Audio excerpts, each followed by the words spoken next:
seja com toda a nossa igreja e também com os visitantes que se encontram aqui entre nós nesta manhã. Vamos falar com o Senhor mais uma vez. Vamos orar. Penso que as crianças têm o seu ensaio lá nesse momento, não é? Mas eu peço que a gente curve a nossa fronte e ore nesse instante. Senhor nosso Deus, nós agradecemos porque nos dás o privilégio de nos reunirmos nesta manhã para celebrarmos a Cristo, o Evangelho, a Tua Palavra, a comunhão preciosa da Igreja do Senhor. Oramos pelo Arthur, neto dos nossos irmãos, que está submetendo-se a uma cirurgia nesta hora. Cuide o Senhor dele, preserva-o e também abençoa os médicos e profissionais de saúde que estão cuidando dele e cuidando de seu corpo de 4 anos. Cuida dele. É a nossa súplica. Oramos pelo nosso país, pelas nossas instituições, pelos nossos valores, pelos nossos líderes. Fortalece as nossas instituições, as instituições da nossa República. Coloca sobre o nosso país homens, mulheres, tomados de senso de responsabilidade, e livra-nos de homens perversos, injustos e que não primem pelos valores da sagrada lei do Senhor. Pedimos pelas famílias vitimadas naquela chacina que chocou o nosso país lá na cidade de Aracruz, no Espírito Santo. Que momento triste, triste para a nossa sociedade, triste para as nossas escolas, triste para aquelas famílias, especialmente para aquelas vítimas, inclusive aquela menina tão jovem que foi vitimada fatalmente. Senhor, abençoa as nossas famílias. Nós não iremos longe quando acharmos que o Estado é que cuida dos nossos filhos, que educa os nossos filhos, que é dono dos nossos filhos. Nós não iremos longe se não fortalecermos as famílias em nosso país. E abençoa também as escolas, os que lidam com a educação formal, pública, particular, os professores, os gestores, os alunos. Restitui vigor, estatura, qualidade à nossa educação. E ajuda os nossos jovens, muitos deles sem esperança, confusos, tristes. Abençoa a organização da igreja no bairro Dom Pedro, no culto de hoje à noite. Abençoa os seus membros, o seu pastor, nosso precioso irmão Denis, a diretoria que será empossada, o casal Miller, que ali coopera com tanta dedicação, missionários amados, os visitantes que teremos hoje à noite, os pastores, que a graça do Senhor seja abundante na noite de hoje. Ilumina-nos nesta hora, ao redor da Tua palavra, com devoção e temor, em Cristo Jesus. Amém. Peço que você abra o Salmo 86. No último domingo do mês, quarto domingo do mês, nós dedicamos ao livro 3 de Salmos. Eu quero pedir que você abra o Salmo 86.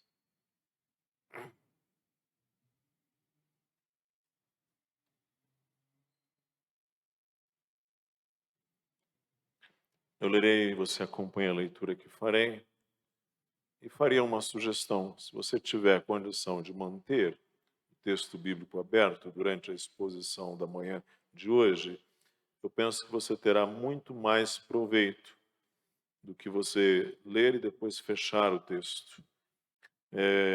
A gente precisa considerar a palavra de Deus e, se você fizer isso, eu acredito que você terá melhor proveito da palavra desta manhã. Salmo 86. Oração de Davi. Inclina, Senhor, os ouvidos e responde-me, pois estou aflito e necessitado. Preserva a minha alma, pois eu sou piedoso. Tu, ó Deus meu, salva o teu servo, que em ti confia. Compadece de mim, ó Senhor, pois a ti clamo de contínuo. Alegra a alma do teu servo, porque a ti, Senhor, elevo a minha alma. Pois tu, Senhor, és bom e compassivo, abundante em benignidade para com todos os que te invocam. Escuta, Senhor, a minha oração e atende à voz das minhas súplicas. No dia da minha angústia clamo a ti, porque me respondes. Não há entre os deuses semelhante a ti, Senhor, e nada existe que se compare às tuas obras. Todas as nações que fizeste virão, prostrar-se-ão diante de ti, Senhor, e glorificarão o teu nome. Pois tu és grande e operas maravilhas, só tu és Deus. Ensina-me, Senhor, o teu caminho, e andarei na tua verdade. Dispõe-me o coração para só temer o Senhor, o teu nome. Dar-te-ei graças, Senhor, Deus meu, de todo o coração, e glorificarei para sempre o teu nome. Pois grande é a tua misericórdia para comigo, e me livraste a alma do mais profundo poder da morte. Ó Deus, o soberbo se tem levantado contra mim, e um bando de violentos atenta contra a minha vida. Eles não te consideram. Mas tu, Senhor, és Deus, compassivo, cheio de graça, paciente e grande em misericórdia e em verdade. Volta-te para mim e compadece-te de mim. Concede a tua força ao teu servo e salva o filho da tua serva. Mostra-me um sinal do teu favor, para que o vejam e se envergonhem os que me aborrecem, pois tu, Senhor, me ajudas e me consolas. O missionário Hudson Taylor ficou conhecido por sua fé. E quando Hudson Taylor foi para a China, ele fez a viagem em um veleiro. E ao aproximar-se do canal ao sul da península Malaya e entre a ilha de Sumatra, o missionário ouviu uma batida urgente na porta de sua cabine. Ele abriu a porta da cabine e lá estava o capitão do navio, que disse: Sr. Taylor, nós não temos vento. Nós estamos nos dirigindo para uma ilha onde o povo é pagão e eu temo que ali eles sejam canibais. E Hudson Taylor perguntou: o que eu posso fazer? O capitão então disse: eu entendo que você acredita em Deus. Eu peço que você ore, suplicando a Deus por vento. E Hudson Taylor disse algo bastante interessante. Ele disse: ok. Não, ok. Ele disse assim: tudo bem, capitão, eu irei orar, mas você deve zarpar. E o capitão disse: ora, isso é ridículo. Não há a menor brisa. Como é que nós vamos zarpar? Além disso, os marinheiros vão pensar que eu sou louco. Mas, finalmente, por causa da insistência de Taylor, o capitão concordou. E 45 minutos depois, ele voltou e encontrou o missionário ainda de joelhos, orando. E disse: você pode parar de orar agora. Nós temos muito mais vento do que sabemos o que fazer com ele. O que permitiu a Hudson Taylor orar assim com tanta confiança? Como orava a Hudson Taylor com tanta confiança? Quando a gente vai à Escritura, o apóstolo Tiago diz acerca de Elias. Ele era homem semelhante a nós, sujeito aos nossos mesmos sentimentos, e orou com instância para que não chovesse sobre a terra. E por 3 anos e 6 meses não choveu. E orou de novo. O céu deu chuva e a terra fez germinar os seus frutos. O que permitia a Elias orar com tal confiança? Nós estamos aqui no livro 3 dos Salmos, que eram orações. Esse terceiro livro, Salmos, majoritariamente dos levitas, orações cantadas. E o Salmo 86, Salmo de Davi. Qual é a lógica deste salmo? Se você tiver o texto aí aberto, você vai observar que nele se destaca a conjunção explicativa ou conclusiva, por quê? Que aqui na nossa tradução é pois. Por quê? Pois, a mesma coisa. Observe aí no Salmo as várias vezes em que esse pois aparece. Se você for ao verso 5, diz assim: porque tu és bom e compassivo, abundante em benignidade.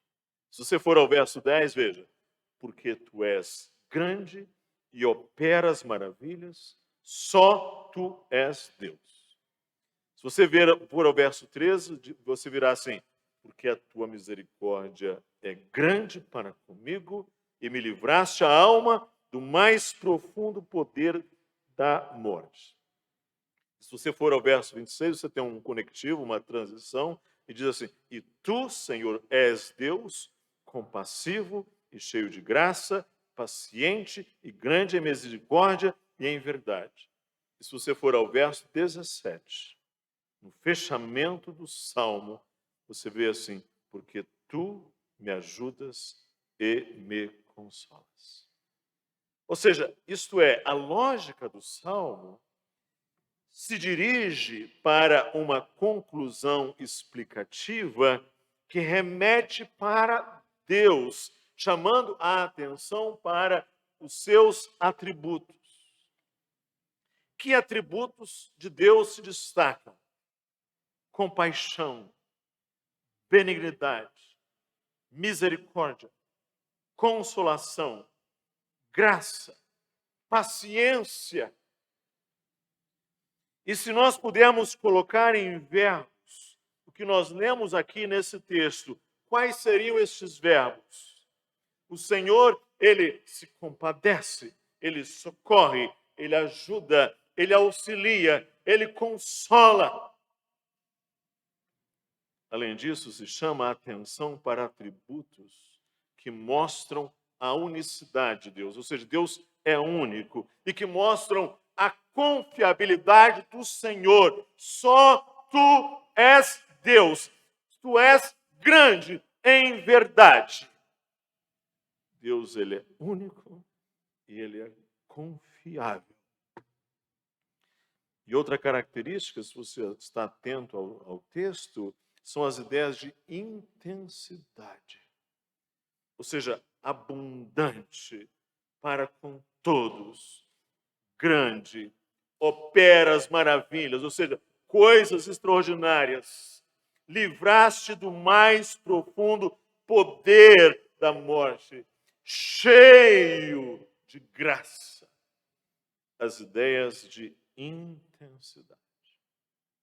Ou seja, a lógica do Salmo se dirige para uma conclusão explicativa na qual Davi e o levita louvam a intensidade dos atributos de Deus e das obras de Deus.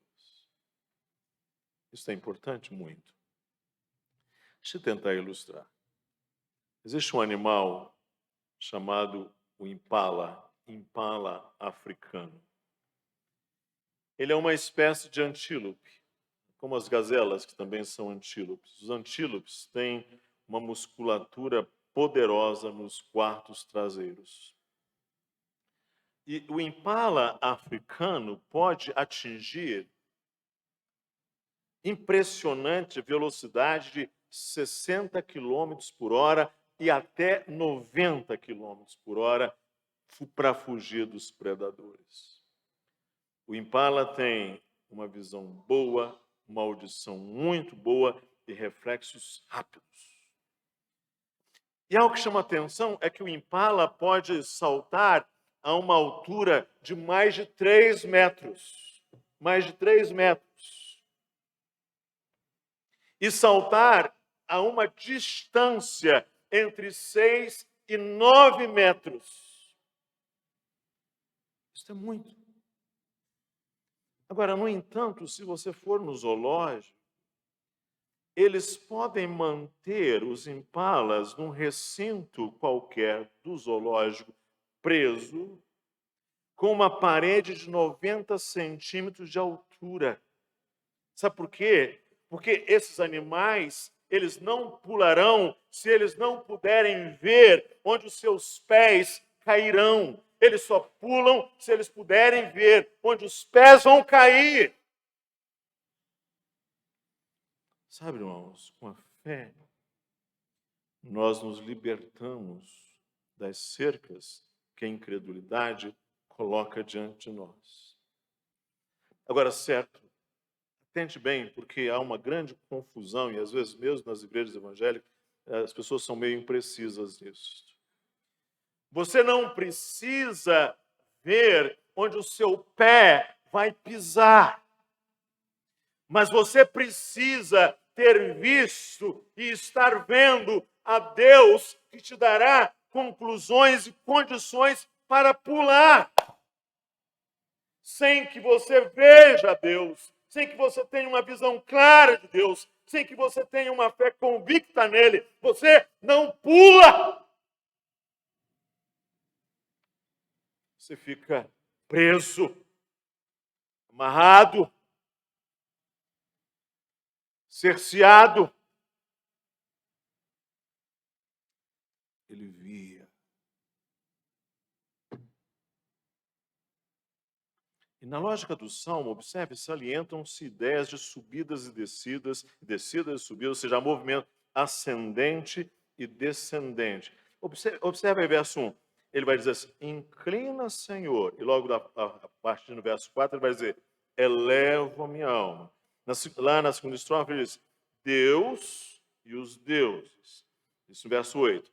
Lá no verso 9, ele vai dizer assim, nações, que são potentes e poderosíssimas, prostrar-se-ão diante de ti. Lá no verso 14, ele diz, soberbos, a ideia de soberbo é alguma coisa gigante, alta, forte, tem se levantado contra mim. Mas ele vai dizer ali mais à frente, me livraste a alma do mais profundo abismo.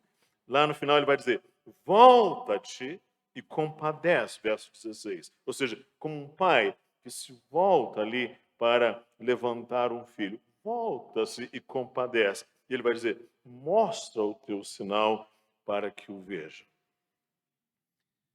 Essa ideia de subidas e descidas, movimentos que a poesia hebraica mostra, né? Movimentos ascendentes e descendentes.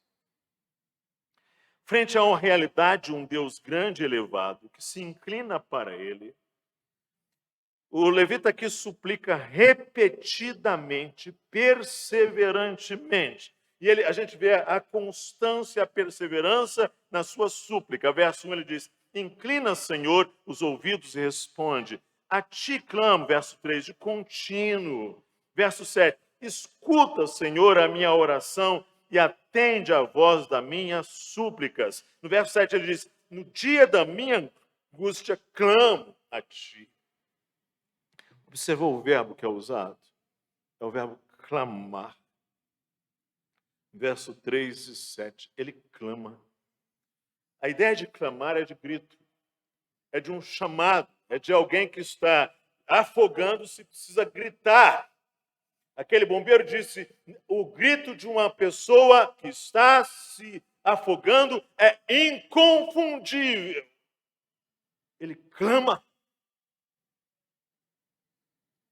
Ele clama. E frente à realidade dos atributos de um Deus grande e elevado, que se inclina para ele, o levita suplica repetidamente quando ele está cercado de males e adversidades. Ou seja, para Davi, para o levita, o mal é uma realidade. É uma realidade. Por isso ele diz no verso 1, estou aflito e necessitado. Ele diz no verso 7, no dia da minha angústia. Ele diz no verso 14, os soberbos se têm levantado contra mim e um bando de violentos atenta contra a minha vida. Ele diz no verso 17, aqueles que me aborrecem. O mal era uma realidade. E ele clama ao Senhor nesse contexto. E frente à realidade dos atributos de um Deus grande e elevado, e que se inclina para ele, o levita faz um clamor de pessoa para pessoa. Ou seja, é uma súplica pessoal. Isso aqui é um salmo da primeira pessoa do singular para a segunda pessoa do singular. Isso aqui é uma conversa pessoal.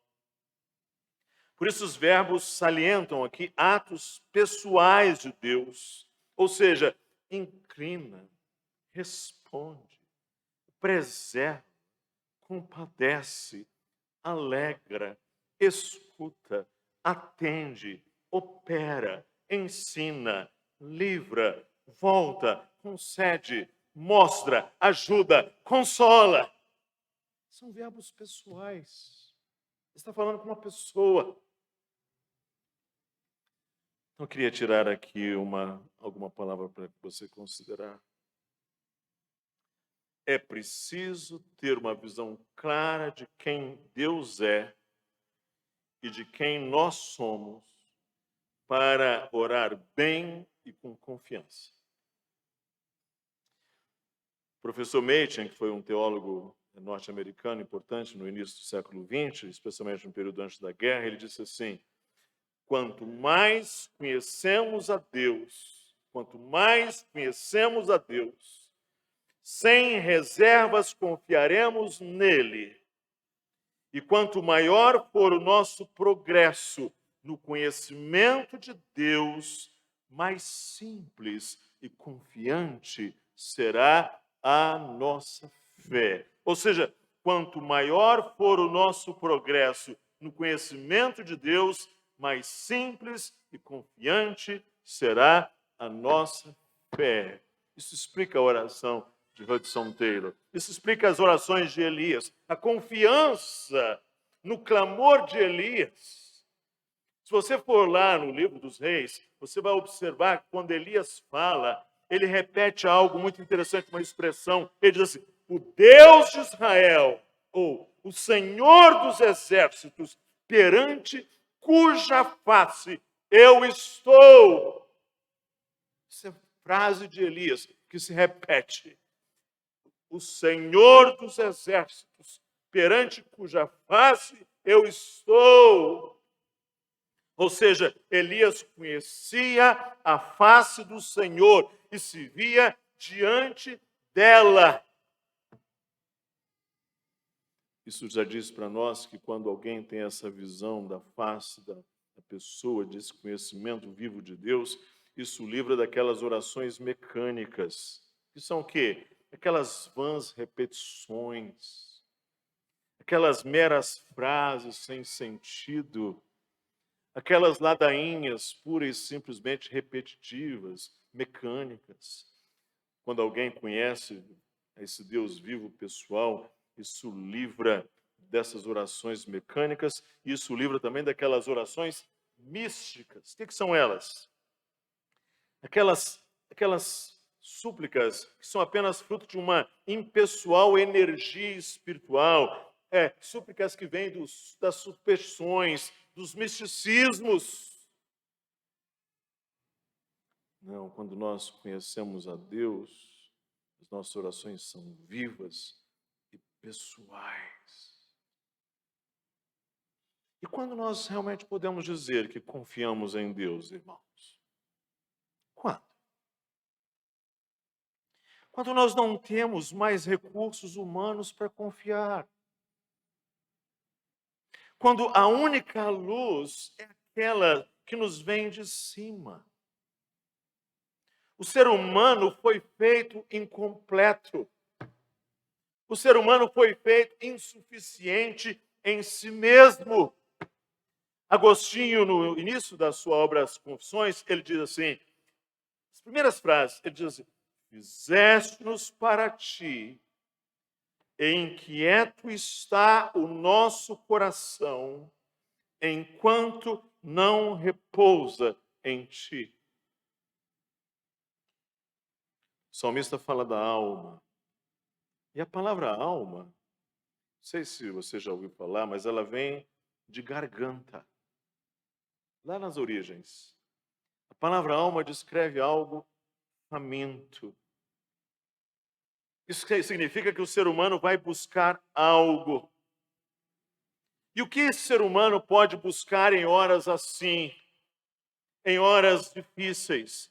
O que o ser humano pode buscar na hora que precisar preencher essa necessidade de incompletude que ele tem, de completude que ele tem, perdão? O ser humano pode buscar drogas.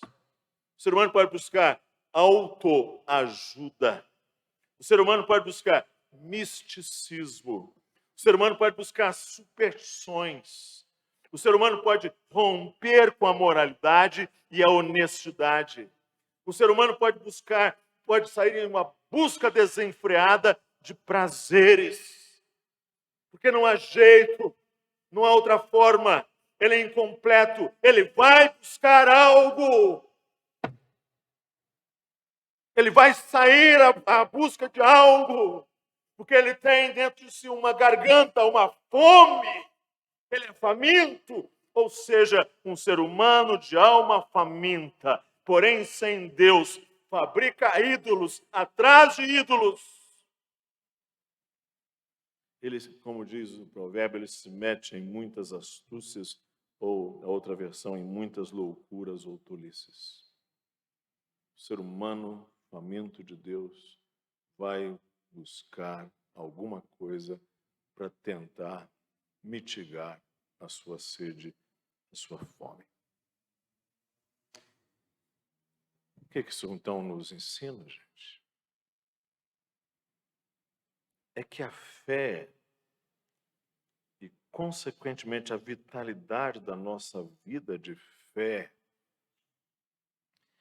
inclusive das nossas orações, a vitalidade das nossas orações, se deriva ou depende da nossa visão de Deus.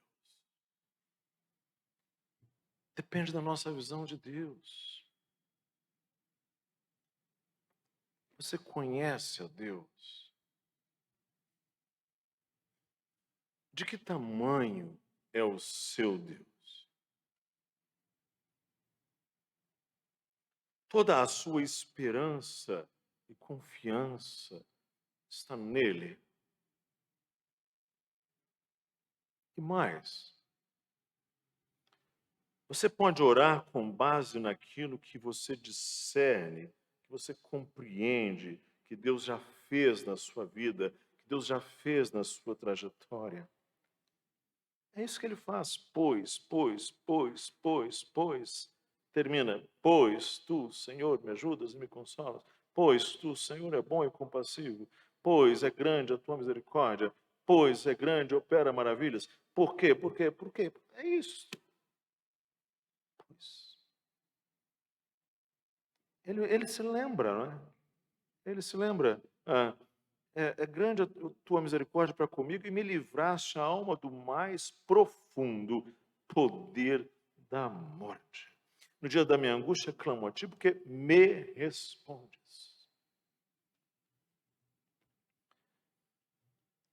Você tem sido constante e perseverante em suas súplicas e orações? A sua oração tem a característica de um clamor. Você tem tomado em conta a realidade maligna deste mundo em que vivemos? As suas angústias e adversidades têm sido apresentadas a Deus? Estou aflito e necessitado, angústias. Soberbos têm levantado contra mim, um bando de violentos atenta contra a minha alma. Eles não te consideram. Livraste a alma do mais profundo poder da morte. Isto é a realidade deste mundo, gente. As suas angústias e adversidades têm sido apresentadas a Deus. Um outro homem cuja fé se notabilizou foi George Miller. Escreveu um texto, tem na internet, sobre a pessoa dele. E ele disse algo assim: provações, dificuldades e, às vezes, derrota podem ser o próprio alimento da fé. Podem ser evidências do amor de Deus e cuidado de Deus. Interessante ele dizer isso, né? Porque, às vezes, nessa nossa atmosfera do chamado Evangelho moderno da saúde e da prosperidade, a gente só acha que Deus está cuidando de nós, que Deus só está nos abençoando, se está tudo muito bem, mas ele vai dizer que essas coisas podem ser evidências de seu amor e cuidado, desenvolvendo cada vez mais aquela fé que ele está procurando fortalecer em nós. Ele está procurando fortalecer em nós. O salmista, na sua hora difícil, a fé dele está inabalável e ele ora ao Senhor. Isso é extraordinário. E ele ora com um Deus vivo, verdadeiro, real para ele. E eu pergunto então, o seu relacionamento com Deus é vivo e pessoal? Dias atrás, a dona Nadir me trouxe uma notícia. Às vezes ela me traz más notícias. Ela falou, veja aqui, no Japão, um homem se casou com um holograma. Eu falei, o que é isso? Me mostra aqui. Aqui, casou com um holograma. Sabe o que é um holograma? Um holograma é uma imagem tridimensional obtida a partir da projeção de luz. Ou seja, hologramas são figuras de 3 dimensões. E agora vocês perguntam, casamento com holograma? Porque não há relacionamento real. Não há relacionamento vivo. Não há relacionamento com o outro. Não há relacionamento pessoal. O relacionamento, para ser verdadeiro, irmãos, precisa ser vivo e pessoal. O resto são ilusões.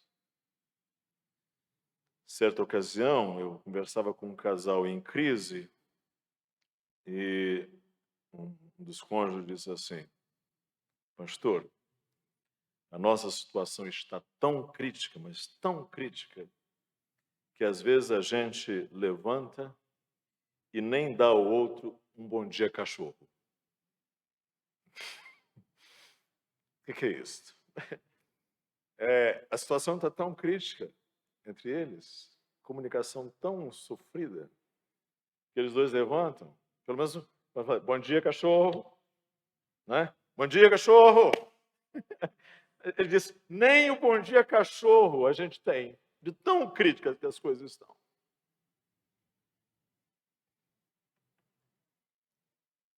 Porque o relacionamento implica em realidade, em relacionalidade, em algo vivo. A sua vivência com Deus é relacional. Ou seja, Ele é uma pessoa e você fala com Ele, isso é real, isso é verdadeiro. É isto que, esta visão que nos dá condições de saltar. É esta visão que nos dá condições de orar com confiança, que fez com que aquele missionário à China estivesse lá na sua cabine, orando, Senhor, manda o vento. Tenho as suas promessas. O Senhor me trouxe aqui, manda o vento. Glorifica o teu nome aqui nesse canal, aqui ao sul da ilha de Sumatra.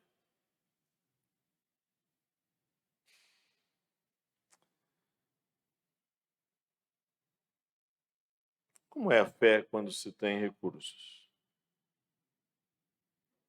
Quando se tem recursos, é fácil orar, não é? Quando você tem possibilidades, alternativas, é fácil orar. Mas tem na Bíblia, nos Evangelhos, dois momentos em que Jesus usa a expressão grande fé. Ele só usa essa expressão grande fé em dois momentos. Grande é a tua fé. É diante daquela mulher cananeia e diante daquele centurião romano. Curiosamente, os dois não eram judeus, eram gentios. E sabe o que Jesus viu nesses dois, naquela mulher cananeia e naquele centurião romano? E Jesus viu naquelas pessoas eles pedir com confiança a Cristo, porque eles não tinham mais recursos, eles não tinham mais possibilidades, eles se viam insuficientes, eles se viam pobres. E a nossa fé será grande, irmão, quando nós nos virmos sem recursos, pequenos, pobres, mas nós contemplemos um Cristo grande, um Cristo poderoso, um Cristo que pode tudo, um Cristo que diz ao vento, vento cessa, um Cristo que diz ao mar, mar, aquieta-te, um Cristo que diz a Lázaro, sai para fora, um Cristo grande, que nós depositarmos, aí sim, inteira, absoluta confiança nele. É por esta razão que o centurião romano e a mulher lá de Cananéia pediram com confiança, com perseverança. Sabe o que eles fizeram? Eles suplicaram com todas as forças e veras da sua alma. E eles clamaram todas as forças e veras da sua alma. Que você só faz assim quando você está convicto de que o outro pode e faz. Sem isto, você está como aquela gazela, como aquele antílope, aquela impala, que está impedido por uma paredezinha de 90 centímetros. Você não salta. Porque para saltar, você precisa ter esta visão viva, real, de um Deus que pode. E crer nisto. Isto vai te dar ousadia e confiança nas suas orações, ponto de você poder dizer, como Elias, Senhor, Deus de Israel, outro lugar, o Deus dos exércitos, perante cuja face eu estou. Ah, gente, diante de uma pessoa assim, o mundo treme. O que nós precisamos para aumentar a nossa fé é contemplar um Deus muito maior e muito mais real do que esse Deus pequenininho e medíocre e mendigo por quem nós temos visto propalado por aí. Que o Senhor nos abençoe. Amém. Vamos orar? Senhor, aumenta a nossa fé. Senhor, dá-nos visão de Ti. Dá-nos esses porquês que tinha o Davi, esses pois conclusivos. Pois o Senhor é Deus bom, misericordioso, grande, poderoso, que se compadece. O Senhor que nos ajuda, que nos consola. Senhor, escuta a minha oração e atende a voz das minhas súplicas. Amém.